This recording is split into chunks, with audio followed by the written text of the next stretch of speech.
C'est une vidéo que je voulais faire depuis longtemps, c'est le studio tour. Le studio tour, voix cassée. C'est le studio tour. Ma voix est cassée, pourtant j'ai pas encore commencé le Hellfest. Bref. Alors, on va prendre un peu de temps ensemble. Je vais vous montrer comment ça se passe ici. C'est un studio que j'ai depuis bientôt un an. Mais petit à petit, les choses se font et là, ça commence à être pas mal. Il y a encore plein de choses à faire. Tout ce qui est câblage, c'est le bordel absolu. Il y a encore de la déco. Mais je me suis dit qu'il fallait comme qu'on commence par y aller. Donc on commence par y aller. Et venez voir, on va commencer par différents espaces. Le premier espace, c'est ici. En fait, il y a deux grands espaces ici. Premier espace là, c'est le côté un peu salon. Bon, il y a le bureau derrière. L'idée du côté salon, c'est alors déjà de pouvoir manger devant un écran. C'est l'idée de pouvoir venir tester des télés ici directement. Derrière, on a un autre espace qui va servir également à tourner, à faire du podcast. J'ai déjà utilisé, je vais vous expliquer. Mais voilà, ce côté salon, c'est ça en fait. C'est on se pose, on a un téléviseur, on peut venir avoir des plans avec derrière un coin bureau. On va commencer par le coin bureau. Venez là. Ici, c'est le coin bureau. Alors le coin bureau, c'est un coin qui est extrêmement important parce que c'est là où je vais venir filmer pas mal de choses. Là, j'ai un vieux GH5 qui me sert à faire tous les top shots. Donc là, je viens filmer quand je vous montre un smartphone, par exemple, tiens, mon iPhone, hop, paf, tac, tac, tous les plans se font là, vous l'avez directement comme ça. Pour venir éclairer tout ça, on a des petites lumières de Elgato, c'est des keylights. J'en ai un autre qui est ici, là, parce que si vous regardez là, j'ai aussi un coin avec un grand moniteur de Huawei qui me servira à venir bien mettre mon ordi pour faire des montages. J'ai aussi des enceintes de Yamaha qui sont là, qui sont plutôt cool. Donc là, en fait, dans cet espace, je vais venir tourner. Ce que je fais, c'est que je prends ma caméra. Bon, normalement, c'est la 7S3 qui est là, mais je vais prendre le GH6, par exemple. Je prends mon GH6, hop, paf, je le pose sur le bras magique. Ça me permet d'avoir un plan face cam. Alors ce que je fais, c'est que je mets une caméra grand angle. Je vais prendre plutôt un 20 là, histoire d'être un petit peu peinard. Comme ça, je suis là, j'ai mon top shot, j'ai mon face cam et là j'ai mon petit Atomos Shinobi. Celui-là, il est mort de chez mort. Hein. Je sais pas pourquoi, si c'est celui-là qui est juste pas terrible ou pas. Faut que je le change, je vais mettre un plus gros moniteur, mais ça on en parlera dans le studio tour qu'on fera peut-être soit à la fin de l'année, soit l'année prochaine. D'ailleurs, abonnez-vous pour tout savoir. On regardera ça. Donc là, vous voyez, c'est le coin où je viens bosser directement. Le truc qui est intéressant, c'est cette espèce de gros bras là, de Manfrotto. Je sais pas si vous connaissez, c'est un truc qu'on arrive quasiment plus à voir. En fait, vous avez une petite manivelle qui le monte et qui le descend. C'est plutôt pas mal fichu, je fais courir mes câbles le long, bon ça me va pas mal. Donc ça c'est vraiment le côté où je vais venir filmer mes top shots. Et là, je viens ensuite ici directement, côté ordi, je vais me brancher là. J'ai mon retour avec mes enceintes Yamaha, un petit bras magique de Manfrotto pour venir aussi poser une caméra. Donc de la même manière, je prends, je lève, je prends mon boîtier, je le pose et tac, voilà. Là il est clipsé, je suis peinard. Donc ça me permet d'avoir un autre plan. Comme ça, je vais avoir des plans un peu différents. C'est les plans que vous voyez lorsque je suis en train de tourner ici directement au bureau. Donc ça c'est pour le côté un peu travail, c'est un petit bureau qu'on a monté directement maison avec un petit plateau à la cool. Et juste à côté, on a notre truc qui est vachement cool. Ici, c'est le pôle internet. C'est là où tout arrive et c'est là où on a le stockage. Déjà, ça commence juste en bas. Venez voir ici. Là, c'est la nouvelle box Wi-Fi 6E de Bouygues Telecom qui est juste là et qui est quand même plutôt pas mal posée ici directement. On va avoir à côté un petit onduleur parce que j'ai un NAS derrière. En fait, ce que ça me permet, c'est que si jamais j'ai une coupure de courant, eh bien, je vais continuer à pouvoir profiter de mon NAS, à pouvoir récupérer des choses, à pas abîmer mes disques. Donc ça, c'est plutôt cool. Derrière, j'ai un petit boîtier. Je vous dis que c'est le bordel au niveau du câble, j'ai pas fini. Ça, c'est pour mon Philips Hue. Piloter toute l'éclairage de la maison. Donc j'ai mon petit hub Philips Hue qui est juste là. Il faut que je finisse, faut que je fasse mon passage de câble parce que c'est bien dégueulasse. Et si on monte au-dessus, regardez ce qu'on va trouver. Une fois qu'on est parti de la box, on arrive directement ici dans ce qu'on va appeler l'UDM Pro. C'est Ubiquiti qui fait ça. En fait, c'est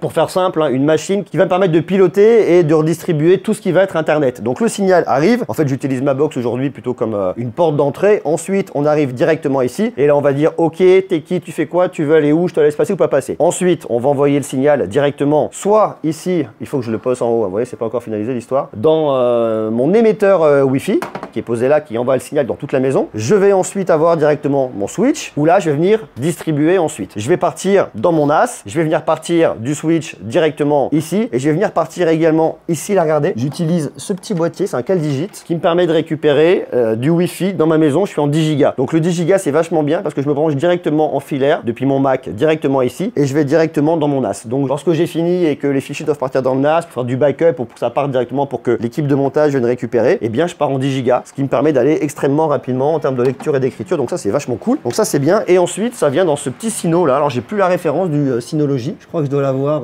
derrière. C'est le DS gna gna gna gna gna gna. Bref, c'est une énorme baie. J'ai 10 disques. Je dois avoir 80 Tera de stockage ici dans lequel je vais venir faire mon backup de tout ce qui va être vidéo YouTube et compagnie. Donc ça en termes de stockage, vous voyez, c'est quand même vachement cool. Il y a tout ici. Alors il faut que j'arrive encore à mieux organiser. Hein. Vous voyez, c'est vraiment le début. Hein. Il y a encore plein de choses à faire. Mais vous voyez, on vient distribuer comme ça, on vient protéger, on vient verrouiller et on vient un peu sécuriser l'histoire. Donc ça, c'est très cool. On arrive ensuite ici. On a commencé avec le canapé, le bureau, tout ce qui va être NAS, box, routeur, switch, c'est ici. On arrive ensuite là. Alors, ça, vous l'aurez pas loupé, c'est les lines de Nanolith. J'adore ça. Alors, moi, je l'ai posé comme ça. On m'a dit que ça faisait un peu sabre. Vous pensez que ça fait sabre? Ma femme me dit, ouais, Aurel, le motif, j'aime pas trop, ça fait sabre. J'adore, moi, je trouve trop chouette. En fait, Nanolith, il faut pas mal de choses. Hein. J'ai eu plein de produits d'eux. Le line, je trouve très cool parce qu'en fait, c'est un rétro-éclairage par LED. Ce qui fait que, regardez, c'est mon doigt qui va être éclairé par derrière. Donc, en fait, ça vous permet de poser la lumière directement sur votre mur. Vous créez le motif comme vous le voulez. Vous posez ces petits blocs, c'est des petits hexagones. Et après, vous venez poser vos lines comme vous voulez et vous créez les figures que vous voulez. Là, j'ai un seul transfo pour tout ça. Donc, autant dire qu'il n'y en a pas des masses. Et c'est très chouette parce que je vais pouvoir avoir différents programmes. Donc, ça va me changer. J'ai même différents trucs que je vais pouvoir mettre sur de la musique. Donc, lorsque j'ai de la musique, en rythme, vous voyez,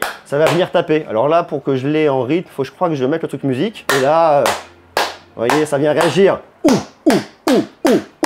Voilà, je suis en train de faire l'électro, vous avez compris. Donc le truc est super cool et moi j'adore parce que je trouve ça vraiment hyper beau. Vous pouvez tout paramétrer avec votre application, ça s'installe très facilement, il y a plein de couleurs, plein de formes différentes. En gros, ça vient s'adapter à tous les intérieurs, c'est hyper facile à installer et j'adore. Donc ça c'est très chouette, c'est Nanolith qui me l'a filé. Merci Nanolith parce que c'est vraiment extrêmement chouette. Ensuite, bon, dans ce côté-là, c'est très standard, hein. C'est une vieille télé de LG, c'est une vieille NanoCell qui a quelques années. Ce que je lui ai mis derrière, je lui ai mis une Firecube d'Amazon histoire d'avoir une interface que j'ai trouvé un petit peu plus cool. Je vais avoir de l'enceinte Google. J'ai du Google partout ici. Donc ça, c'est Google Nest Audio. Je l'utilise en mono. Hein. J'en ai une là, j'en ai une dans une autre pièce. J'en ai mis partout, full Google. Donc ça, c'est cool. Ça, c'est un vieux robot kicker. Je sais pas si vous connaissiez ça. Ça, c'est un souvenir parce que c'est une boîte française qui faisait ça. C'était un petit robot. Il a pris la poussière. Un petit robot vidéoprojecteur en fait. Et la boîte, elle est morte. Faut que je le reteste d'ailleurs. Je pense qu'il fonctionne encore. C'est un super vidéoprojecteur avec un très bon son. Et c'était très cool. Mais bon, voilà. C'était la vie des startups françaises. Voilà. Ils n'ont pas réussi à avoir leur dernier financement et ils sont complètement dead. Et c'est dommage parce que l'idée était plutôt cool. Ensuite, ce que vous avez juste à côté de la télé, eh ben, c'est un petit robot aspirateur de Roborock. Alors, je vous en parle beaucoup et j'adore les produits de Roborock. Celui-là, il est un peu vieux. Hein. Ça, c'est un S5 que je dois avoir ici. Le reste, je l'ai à Clermont. Donc, il est très pratique. Hein, et il fait bien le taf. Derrière, côté lumière, ça, c'est un truc qui est très cool, qui me sert vraiment en appoint, que j'utilise vraiment. J'utilisais avant beaucoup en lumière principale. Maintenant, c'est vraiment de l'appoint. C'est un Mark Cineroid. C'est un FL400. Et c'est vachement cool. On l'emmène partout. On peut même mettre une petite batterie et l'emmener en tournage. C'est super cool. Et ça, là, ça, je sais pas si vous connaissez. C'est une boîte française qui fait ça. C'est Stouli. J'ai acheté ça à BHV, c'est une espèce de papier très épais et ça vous fait des poufs. Et je trouve ça c'est joli, donc voilà, comme ça je vous montre tout. Donc ça c'est pour le petit pouf. Ensuite le clou du spectacle, c'est la bande d'arcade Monsieur Greux. Est-ce que vous avez vu les designs Monsieur Greux? Regarde, viens voir, viens là mon coco. Regardez, je suis pas mégalomane, hein, c'est juste pour emmener un peu de branding à l'histoire. C'est avec le logo, on retrouve ma tronche,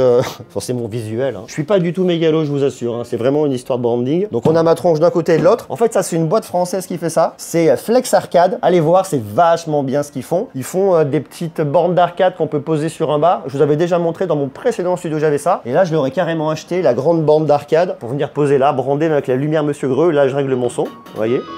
J'ai je sais pas combien de centaines de jeux. Et en plus là, regardez, j'ai un grand rangement. Donc il y en a qui l'utiliseront pour faire un bar. Moi, j'utilise pour faire du rangement. Et j'ai même un Minitel en bas. Un Minitel dans une borne d'arcade. Ça n'a aucun sens, mais ça me fait marrer. Donc vous voyez, ça c'est plutôt cool. Donc ça me plaît bien. On a ensuite le coin avec le logo. Ça, c'est les clous du spectacle. C'est vraiment le coup de cœur que j'ai eu sur cet appart lorsque j'ai voulu le prendre. C'est qu'on a du vrai mur en briques. C'est pas de la fausse déco, hein. C'est un vrai mur de briques. Donc je pense qu'il y avait un placo devant. Ils ont tout arraché. Ils ont tout laissé brut. Donc là, on a un vrai mur de briques qui va de tous les côtés avec les lumières qui viennent lécher là. Les lumières qu'on a de partout ici, c'est tout du Philips Hue. Tout l'appart est en Philips Hue. Ça me permet de créer des ambiances. Alors là, il y a un peu trop de lumière du jour pour vous en rendre compte, mais ça me permet vraiment de créer des ambiances et de faire soit l'appart rouge, soit toutes les couleurs que je veux. Et ce qui est cool, c'est que lorsque je tournais une vidéo et que la nuit commence un peu à tomber, vous voyez, on peut vraiment emmener de l'ambiance. Et juste là, on a le logo Monsieur Greux. Alors le logo, je l'ai acheté auprès d'une boîte qui s'appelle Yellow Pop. Je crois que c'est des Parisiens. Et ils me l'ont fait nickel sur mesure avec là un petit plexi derrière. Il est posé. Alors je vous l'ai dit que j'ai du boulot à faire pour le câblage. Parce que si vous regardez là, je vais mettre un câblage transparent, j'ai cette espèce de câblage dégueu avec la boîte derrière d'Alim principale. Donc il y a encore du taf, mais j'ai une petite télécommande que j'ai pris en option qui me permet de venir régler l'intensité. J'ai par contre une seule couleur, c'est le vert. De toute façon, c'est la couleur que je voulais, c'est mon logo. Donc ça, c'est hyper chouette et regardez, c'est beau quand même. Hein. Je suis très heureux de ça. Autre mur qui est un peu différent, c'est de la pierre, c'est de la vraie pierre. En fait, le mur est vraiment comme ça. On a pas mal d'appart ou de maisons dans Paris qui ont ces murs-là et que je trouve très jolis. Alors il y a un petit poêle sur le côté là, donc si le soir on a envie d'aller se faire un petit feu de bois, on peut se faire. Je suis pas convaincu qu'à Paris, les feux de bois ce soit autorisé, mais en tout cas, on peut le faire. Ce qui va vraiment nous intéresser, c'est ça, en fait. Ça, c'est très cool. C'est FlexiSpot qui me l'a envoyé. C'est une marque qui fabrique des tableaux assis debout. Vous avez des hauteurs réglables. Et ça, c'est vachement cool. Pourquoi? Je vous explique. Parce qu'en fait, déjà, il y a plusieurs options. Moi, je l'ai prise avec des roulettes. C'est-à-dire que j'ai des petites roulettes dessous, 4. Elles peuvent être freinées, comme ça, on n'est pas embêté. Moi, ça va me servir à plusieurs trucs. Si par exemple, je veux me poser là et que je veux bosser, je prends ma table, je suis peinard, je mets ma petite chaise. Mais si j'ai par exemple, j'ai envie d'être debout, j'ai plusieurs modes. Là, j'ai enregistré une hauteur debout, donc j'appuie dessus. Il va monter à la hauteur que j'ai définie, ce qui me permettra de bosser debout. Et cette table, elle est vachement cool parce qu'elle a plusieurs intérêts pour moi. Déjà, je vous dis, plutôt en zone de travail si je veux. Si par exemple, je veux venir faire un petit podcast, bah, je la prends, je la déplace, je peux venir me poser là avec des invités, je pose les micros, je peux venir bosser très facilement. Si je reçois des amis le soir et qu'on veut boire l'apéro en mode bar, on se fait un bar. Si je veux recevoir de la famille et manger, on peut se poser, on mange. Je la prends, je la déplace, je la freine extrêmement facilement. Donc ça, c'est quand même vachement bien. J'ai en plus de ça, alors vous le verrez pas nécessairement comme ça, mais regardez, si vous venez voir par là, j'ai tout un petit passage de câble à l'intérieur qui vient me planquer un peu mon petit câblage. Il existe un autre système pour le câblage, mais que j'ai pas pris moi, qui va venir, regardez, par exemple, je veux cacher,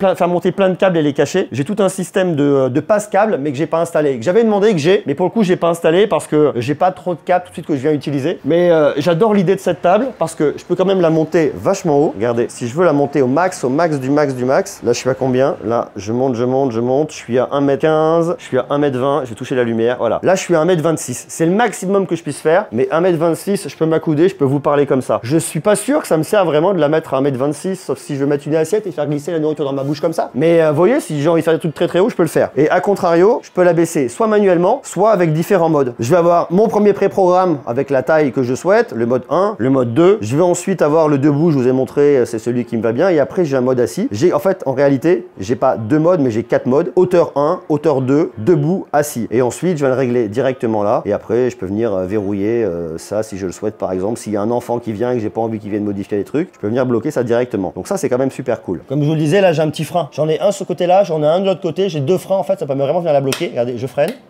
Et ça bouge plus. Donc ça, c'est très cool. Et ça me permet effectivement, lorsque je suis en train de vouloir manger, j'en sais rien, si je fais un repas de la famille par exemple, je vais rouge et que ma table elle va pas se barrer. Donc il y a un côté pratique. Truc qui est pratique avec cette table, on va la faire redescendre toute seule, c'est il y a plusieurs dimensions. Là, c'est... et dès qu'on la touche, elle veut plus. Donc il y a une sécurité. Donc ça veut dire que si ma table, je la mets à descendre, descends ma grande, descends. Voilà, elle descend.